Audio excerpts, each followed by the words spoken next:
Nithyananda. Welcome back to Youth, and today we're talking about compassion.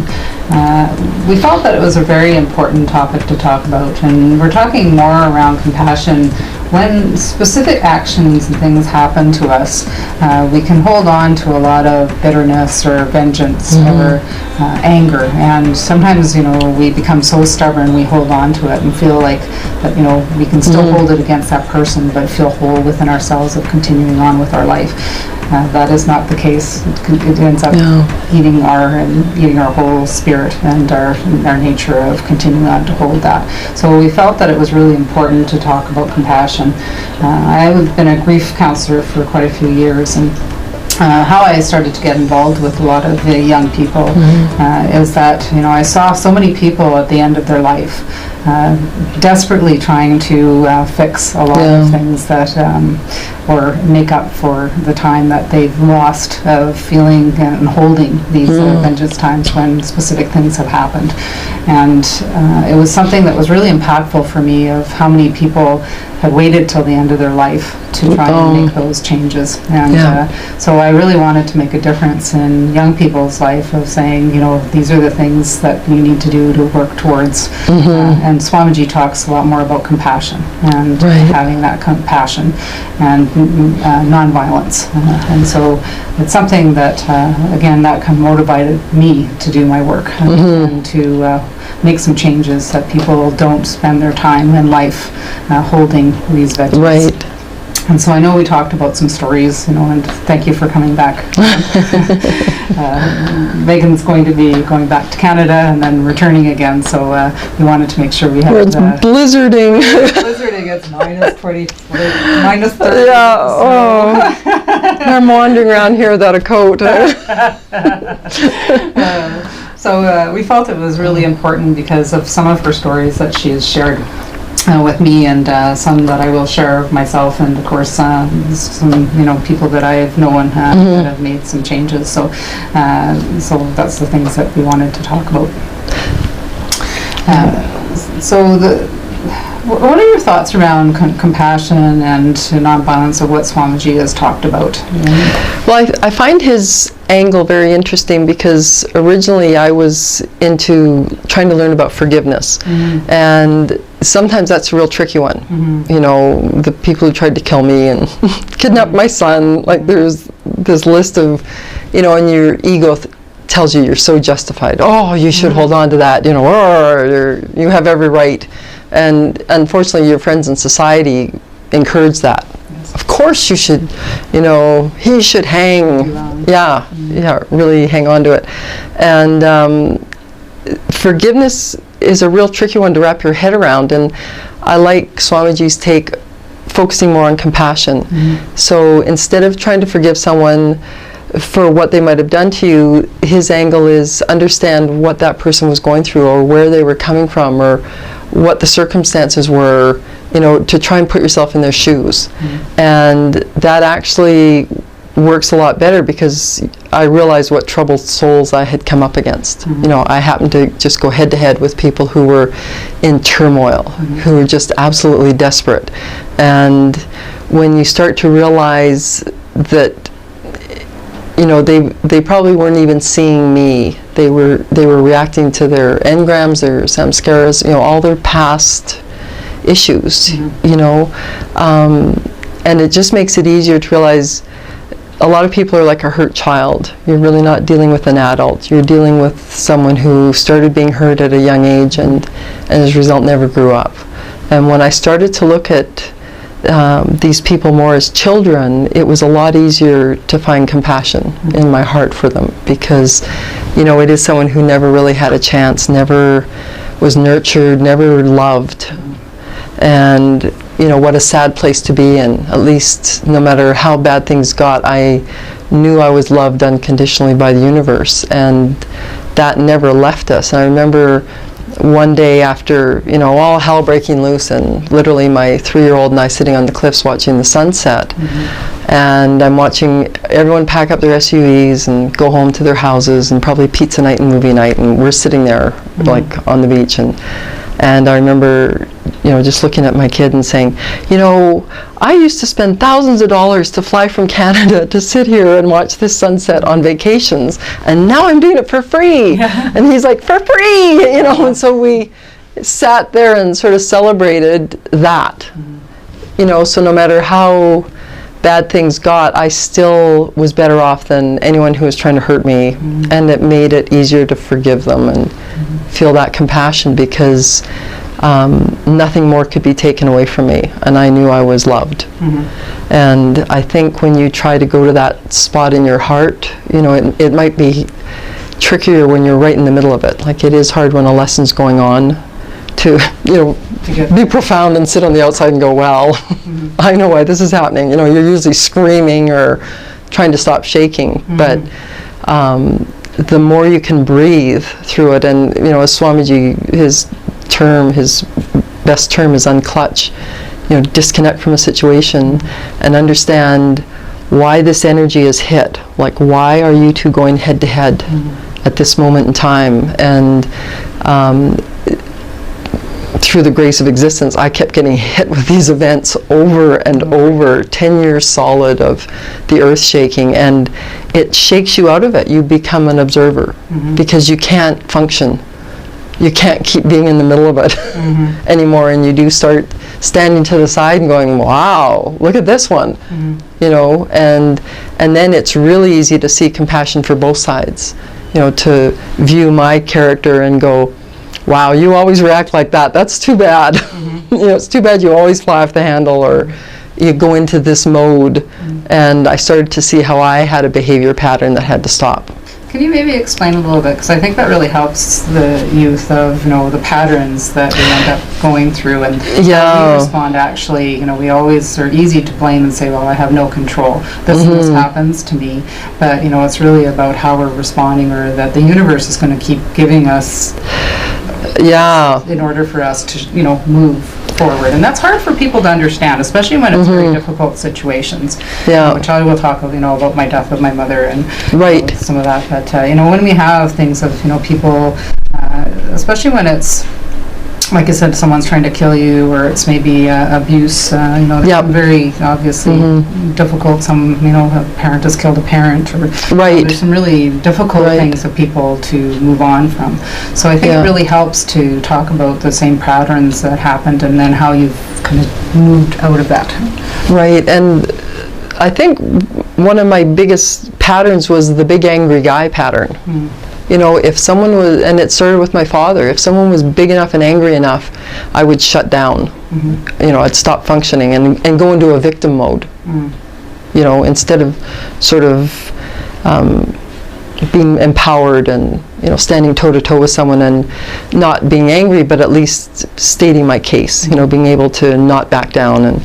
And so what the universe did to get me out of it was kept giving me bigger and angrier guys. Like, it just went on and on, the big angry guy syndrome. And I remember I had gotten involved with meditation through Kriya Yoga, was my initial, before getting into Nithyananda's great Nitya Dhyan and everything.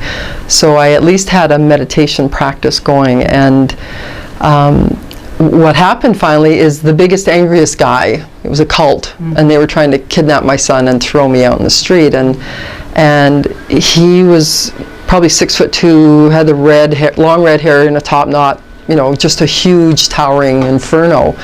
And he started screaming at me, and I just, all of a sudden it ended, like it snapped, and he wasn't even there anymore, and I just felt this gentle breeze blowing by me. Like, it was such a profound, the switch got turned off. It was like, the judge, the panel was watching, went, oh, she won, flipped the switch, and it stopped. And of course, he saw this reaction on my face. I just started smiling in the middle of his tirade, and his mouth just clanged shut. He spun around and walked away, because he knew I was done. He knew he could not manipulate me anymore with the behavior, and it ended instantly. And it was such a amazing revelation to realize that I was triggering this behavior in people to teach me a lesson.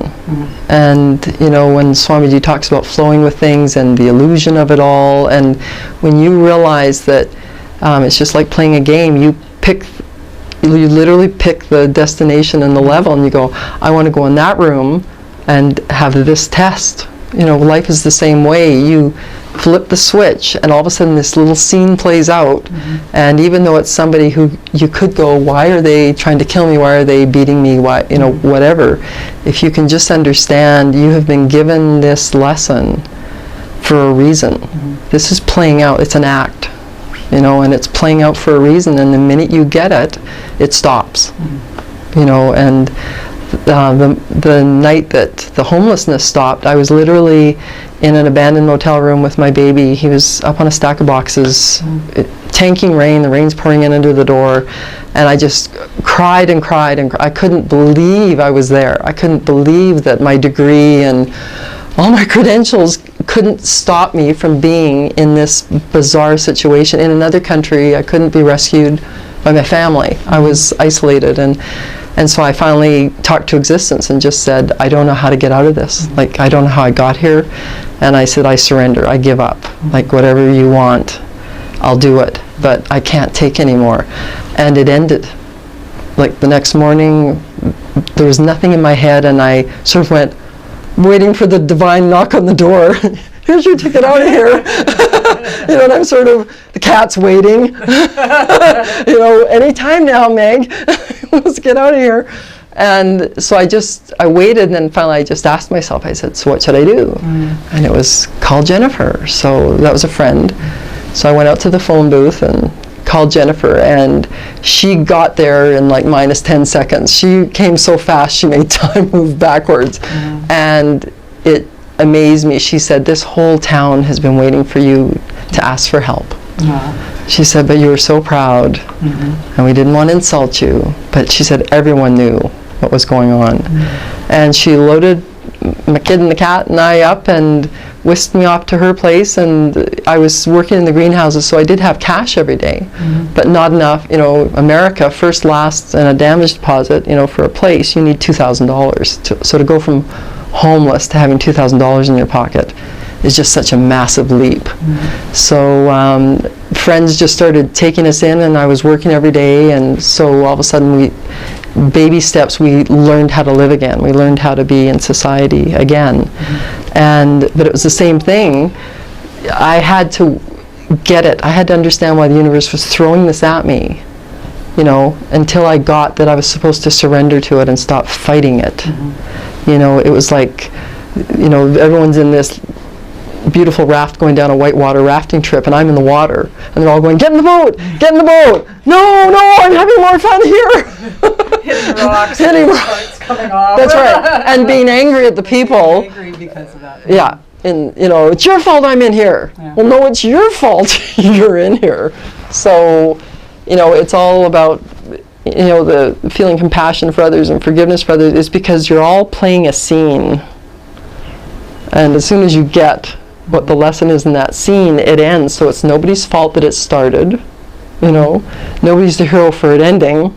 It's all about playing out this act and learning.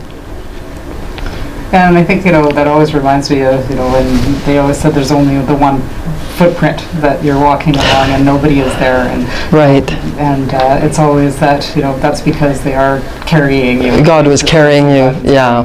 Yeah. And it is so true, as we were talking, my mom had cancer when I was 10. And so she was pretty well terminal since, when I was 10. But she was sick for about 4 years. She fought for quite a very long time. Which is hard on a kid. Which is really hard, especially at 10, Yeah. And so she did die at 14. But so I had decided as a kid that, I was going to be the best kid ever. I carried my Bible and I read it every day. And, I went to this little church and, prayed my little heart out. And, I did everything. Cleaned the house. I was just did everything I could. Yeah. And of course, my mom kept getting sicker. Right? So, I was saying to God, I mustn't, and kids always take that upon themselves. So, I'll be even better. I'll do this and I'll do that. So of course, she continued to get, more terminal. Yeah. And kind of the day before she was going to die, they said, you should be probably saying, your last words. And I'm like, no, I know that God's going to come through. Oh, boy, yeah. So, I got on my hands and knees, and, I just prayed my heart out and cried my heart out. Yeah. And sure enough, she died the next day. And I remember as a kid, at 14, of just putting that Bible away and just saying, never, ever will I love again. And, that was kind of when I was 14. Yeah. So as I went with an adult, I had that anger. I couldn't be angry at my mom because it was not my mom's fault, so it was easier to do with, God. Yeah. And kind of having that bitterness and vengeance. And I didn't realize, but a lot of, like I said, anger. And so as you grow up in an adult, and the reason that we wanted again to talk about this is that we think that, it'll just go away. It starts to happen as a kid.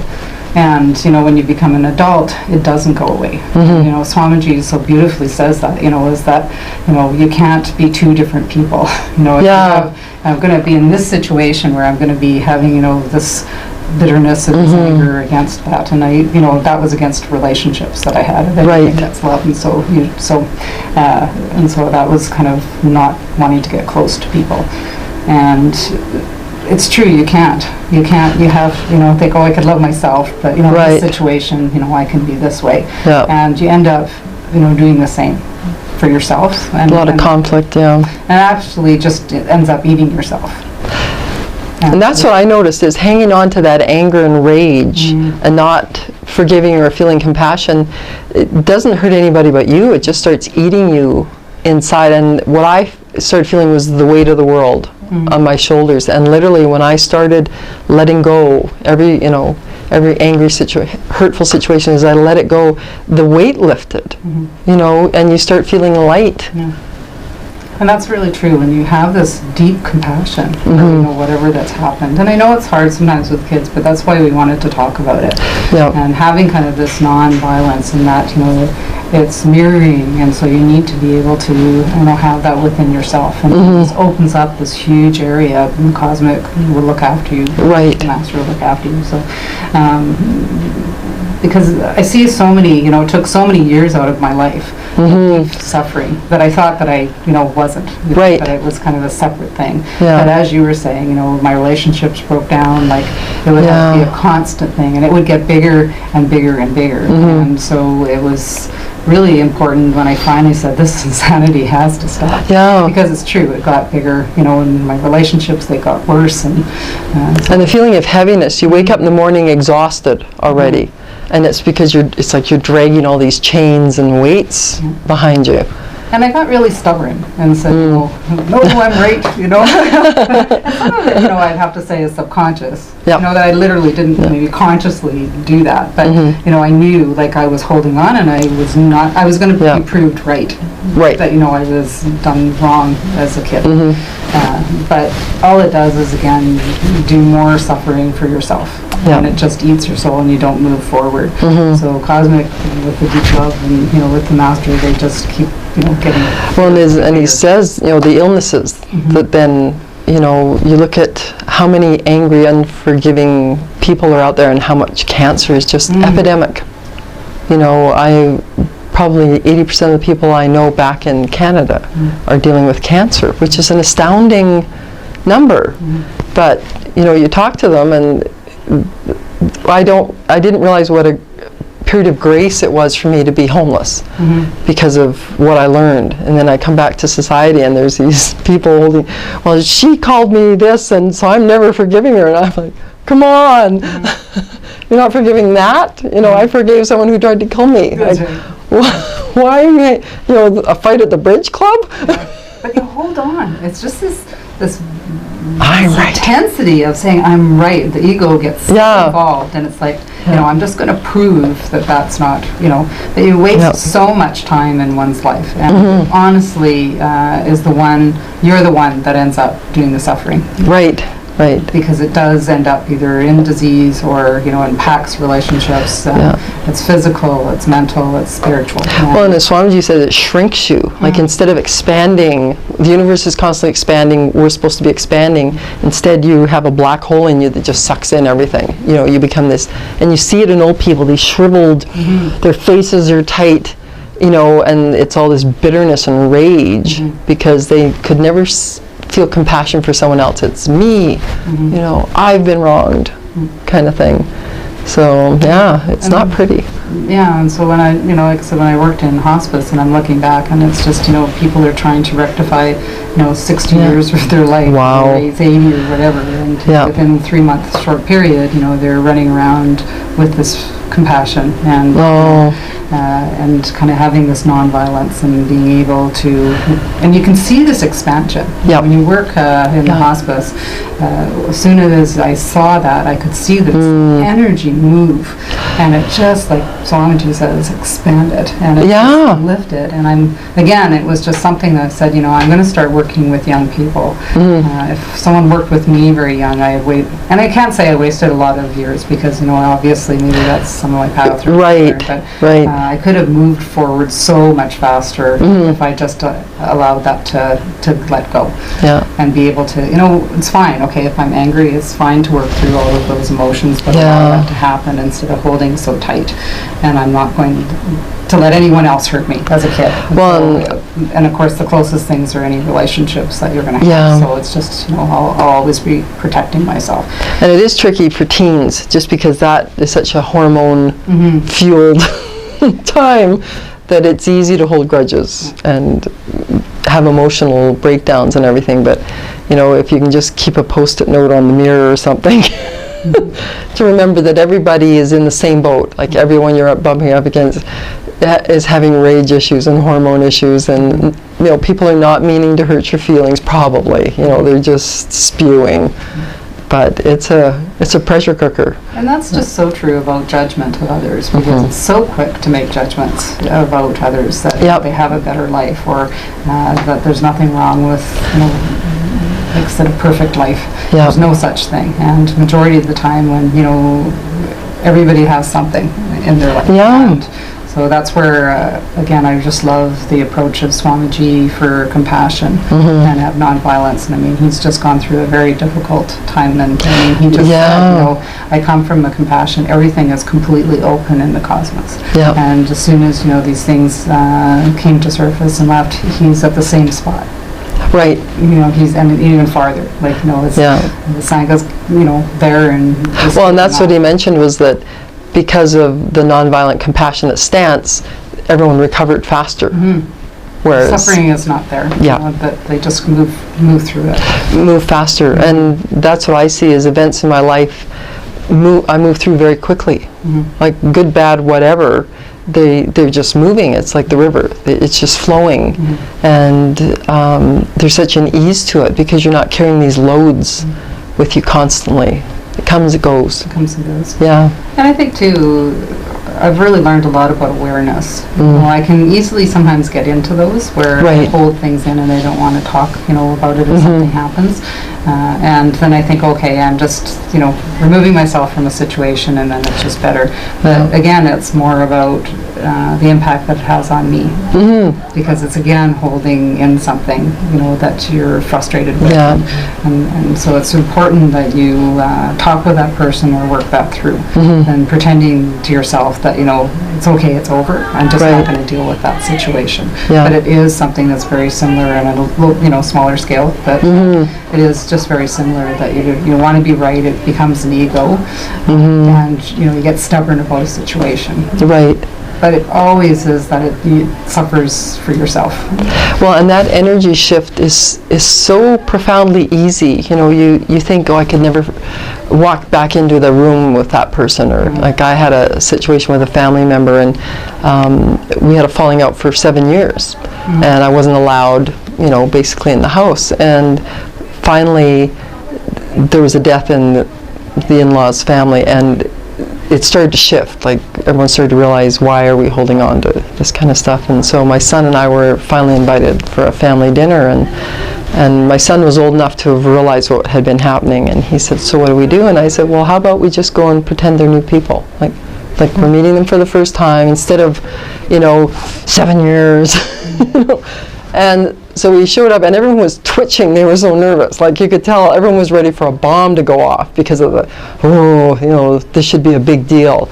And we just went in and sort of laughed and giggled. And at the end of the night, I got the biggest hug and tears you know, from my main adversary who couldn't believe that it had just been let go, that it was that easy. And I realized that, you know, it should all be that easy. Just, there's no reason to drag the past in, just start over. Just, you know, as Swamiji says, just throw yourself in a dumpster.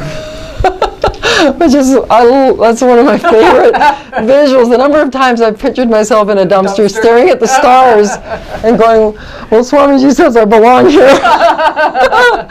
And it works. Like, just throw it out. Like, whatever your personality is, who you are, just throw it in the dumpster. It's not working. Yeah. Start fresh. Start fresh. That's right.